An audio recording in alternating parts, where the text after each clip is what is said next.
What I do is inconsequential. Why I do what I do is I get to shorten people's journeys every day.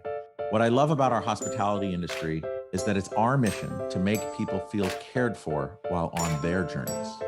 Together, we'll explore what hospitality means in the built environment, in business, and in our daily lives.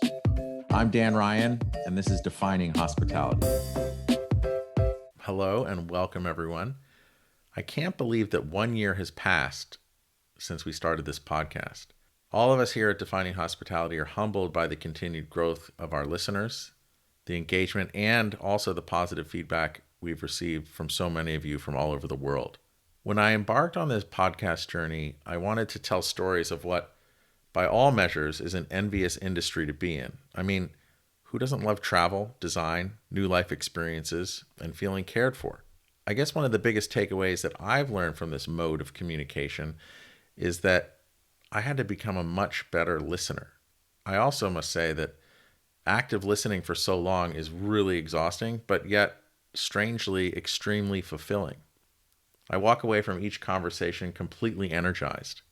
And I think that also taps into what makes our industry so special. To really put others first, we must excel at open-hearted listening. I've learned this from almost every conversation, and it keeps evolving with each new conversation. To celebrate this anniversary, we've taken impactful excerpts from 5 of our most popular conversations over the past year.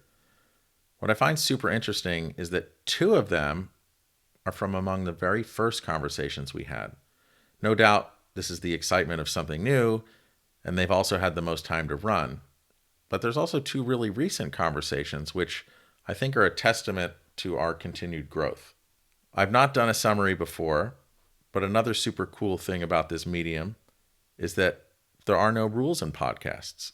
So here we go. The first conversation I'll share is a recent conversation with Kristen Connery, who's Senior Vice President of Global Design at Marriott. Not only did we learn about her journey from selling t-shirts at a shop near Wrigley Field in Chicago to leading a global design team from Marriott's new global headquarters, which also I was lucky enough to get a tour of about 2 weeks ago. Our conversation was also chock full of silver linings that, through a global pandemic and into a new headquarters, has set up Marriott into its next phase of delivering hospitality to the globe.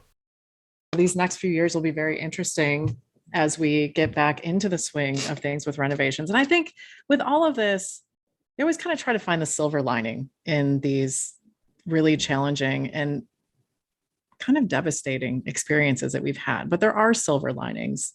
And I think one of them, as it relates to design and the constraints that we're under, and as designers and architects, we kind of thrive with constraints. It's almost like if you take away all the boundaries, it's almost you're floating and it's kind of hard. And so when you're given these constraints, what I think it's forced us to do and to do with our owners is to really think critically about what does matter for each of these brands. So if we are looking to create that incredible, unique, differentiated experience, what is it that really matters and what has the most impact? We're going to rethink how we deliver our services, both from a design perspective and from an in-hotel experience perspective. How do you interact with people?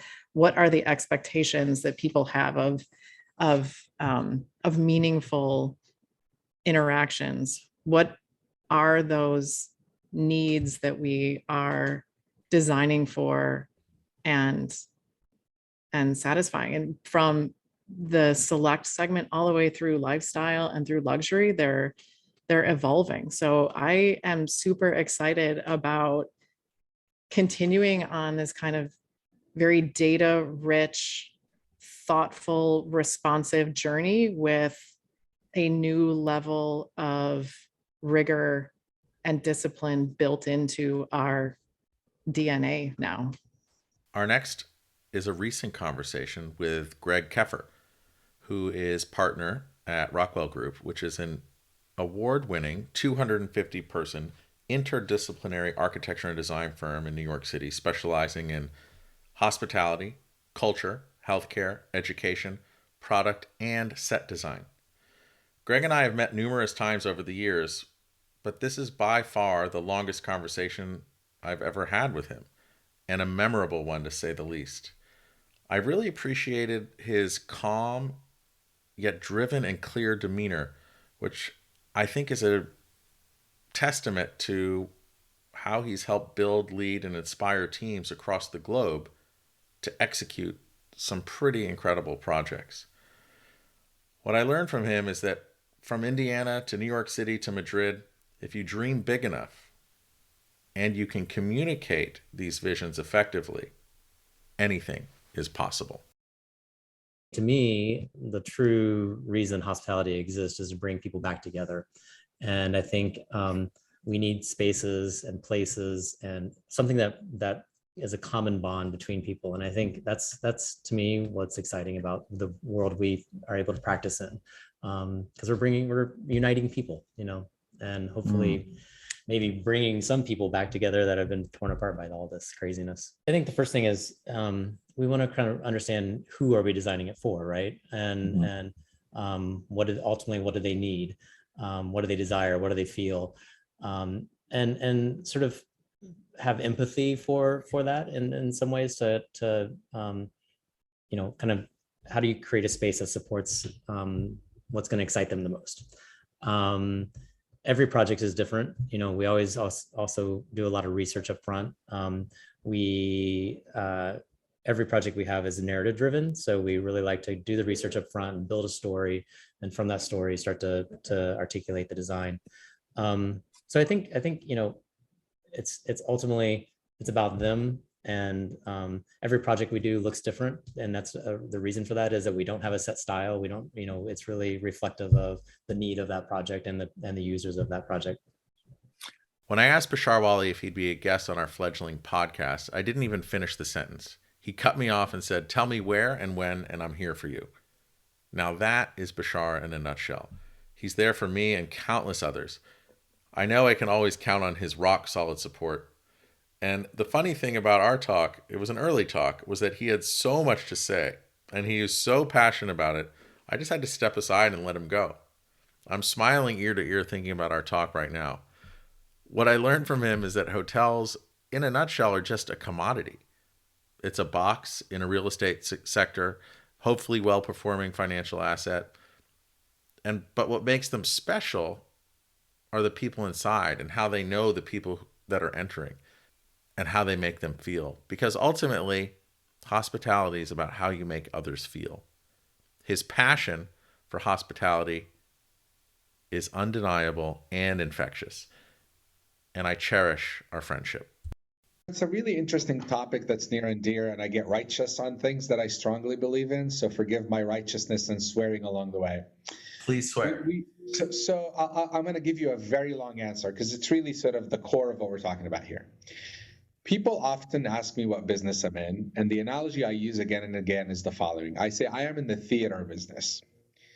And the example I use is I say I could go to Times Square, buy the best piece of land, spend billions, literally billions, building the most beautiful theater on the planet, dripping with gold, platinum, hand-carved art, etc., you name it. Have a mediocre story and mediocre actors, and no one will care.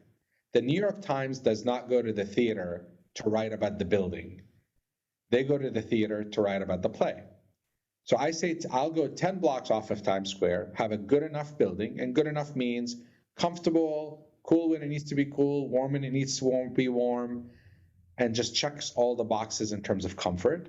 Focus all my energy, money, and effort on A, writing an incredible story, an authentic story, and I promise I won't say that word again because it's the most overused word in history, an authentic story that has a reason for being. Find, hire, train, and retain incredible talent. Design a set that's accretive to me telling my story, aka interior design, which, by the way, could be made out of garbage cans and found objects or gold and platinum if the story necessitates that setup, and the world will be lined up around the corner. So this idea that people go to hotels for the building is such a big fallacy to me. Of course, the building has to be, again, comfortable, aesthetically pleasing. It has to be interesting, not just a box, because we're not buying a commodity. So if you take that analogy and distill it down to a couple of words, people say we're in the service industry. And I often call foul on that because I say, look, I get my oil change. That service company is in the service industry. My dentist is in the service industry. Hoteliers deliver a service, which you could argue can be and is being delivered by robots. A robot can bring me a towel. A robot can check me in.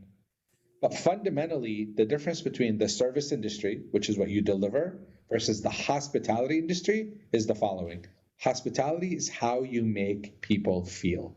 The fourth episode is with longtime friend, former neighbor, and hospitality entrepreneur Dave Kaplan of Death and Company fame. You probably have one of his cocktail coffee table books in your home, and if you don't, you need to go to Amazon and get one. To me, the barman is the ultimate practitioner of hospitality, as they're also a bit of a psychologist with their patrons, especially on a slow night. And to be a good therapist, you need to be an amazing listener. I was also surprised to learn that based on his success fusing Death and Company with the boutique and independent Ramble Hotel in Denver, they've started a hospitality management company called Midnight Auteur. Who knew? And I know he will continue to go on to do great and amazing things. Hospitality, for me and for our company, is defined by creating moments of human connectivity, moments and stages for that human connectivity. For us, it really starts with our teams, our staff, our investors, forming a community and connectivity within those folks, within our worlds, and then extends out to our guests, fans, followers. Those are moments of hospitality. Those are our spheres of hospitality. And then cascading that connectivity out into the community. For me, like tinkering is really like Walt Disney had one of my favorite quotes, and it's very long. And so I sort of paraphrase it. But essentially, he said he really fell in love with the parks, Walt Disneyland. I would argue even more than his movies, because he could constantly, and he called it plussing, but he could constantly grow and refine or evolve that experience. And you get to work on it every day and over the course of years. And for something like Disneyland, for instance, they have these big, beautiful trees and landscaping, and those are just going to get better with years at time, right? But his quote was, essentially to the effect that he didn't like the finality of movies, because once it was done, there were still so many improvements that you would want to make, but it's done, it's out there in the world. And for the most part, you never mess with it again. With some exceptions from Spielberg and George Lucas going back and messing with their movies. But with the parks and with what we get to do within hospitality, we can constantly evolve and improve it, right? So that's what I mean by tinkering, like really constantly making it better and finding ways to improve it, which I think is just so much fun. And then how do I define hospitality? We already touched on it a little bit, but I think hospitality for me and for our company is defined by creating moments of human connectivity, moments and stages for that human connectivity. And again, that can be, it doesn't need to be person to person. For us, it really starts with our teams, our staff, our investors, forming a community and connectivity within those folks, within our worlds, and then extends out to our guests, fans, followers. And it doesn't always have to be people in the room. They can be, fans or followers on Instagram, et cetera. Those are moments of hospitality. Lastly, and definitely not least, is someone who I lovingly refer to as the Great Khan, Alia Khan, VP of Design for Lifestyle Brands at Marriott. I mean, really, I don't even really know where to begin. We've been friends through so many winters. In fact, sometime around the summer equinox, right around when the days start getting shorter, I always find a way to tease her that winter is coming. We've broken many a loaves of bread, shared many a martini, and her mom even carried a rug that I wanted to the States from Pakistan for me, which has been in my home for over a decade. And I think that rug is a wonderful metaphor to get me out of the way so you can stop listening to me and pretend like you're sitting on a comfy rug, drinking some tea, listening to a few of these excerpts that have risen to the top over the past year. Again, we are humbled that so many of you have engaged with our podcast over the past year, and we look forward to our continued growth with you. Thank you. One of my grandmothers on one side of my family, she had a very big dining table. She didn't, however, have a big enough dining table for 8 children and the parents that came with them. So she had this rug, and we would literally, I'm not kidding, sit around that rug. We would go serve ourselves lunch and sit on the floor, cross-legged on that rug. I sort of see it like a metaphor for hospitality. It brings people together. It brings you together from all over. Sometimes you know the people, sometimes you don't. But it is literally this gathering spot. I always ask people to kind of take many steps back and talk about the types of imprint. I want to imprint your memory in a favorable way, your life experiences in a memorable way. I would like to be able to be a small part of giving you something that you're going to reference back in your mind, and you're going to say, you know what? I want my children to be a part of this. I want my friend to be a part of this. And so for me, it transcends just the physicality. It's the environment, it's the experience, it's the memory. And all of those things, I think, come with love, attention to detail, caring, really wanting someone to love the part of the experience that you've spent time thinking about, really kind of digging deep inside you, like what makes people happy? When you get off a plane after, 23 hours, what is it that they're going to want?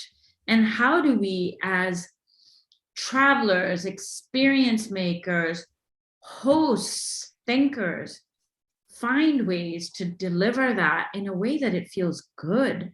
It might feel novel, that people come back again and again. We've kind of gone down the path of my mother, and I'm going to continue on that for a second. Good. I consider her like the quintessential hospitality expert. She's not an interior designer. She does not have any technical qualifications to give her that title, but what she is as a human who cares. And you can ask any of my friends who know her, or anyone who has been to her house, she will always remember, oh, you know what? Dan likes tea. He doesn't drink coffee. Or, so-and-so liked this chicken I made the last time they were here. Why don't I remake it? Or so-and-so doesn't like, to sleep in a noisy room, or doesn't like the air conditioning, or whatever it may be. Now, these might appear like small things, but when you think about it, here's this person who actually cares about you and your well-being. And when you're in her world, she's going to do everything to make sure that you have the best possible time, that you're always comfortable, that you always feel loved because somebody cares about you. And it could be as simple as, doesn't like tea, only drinks coffee. And that's thoughtfulness, right? That comes from within. And I'm not kidding. She remembers this about everyone. And that's a wrap.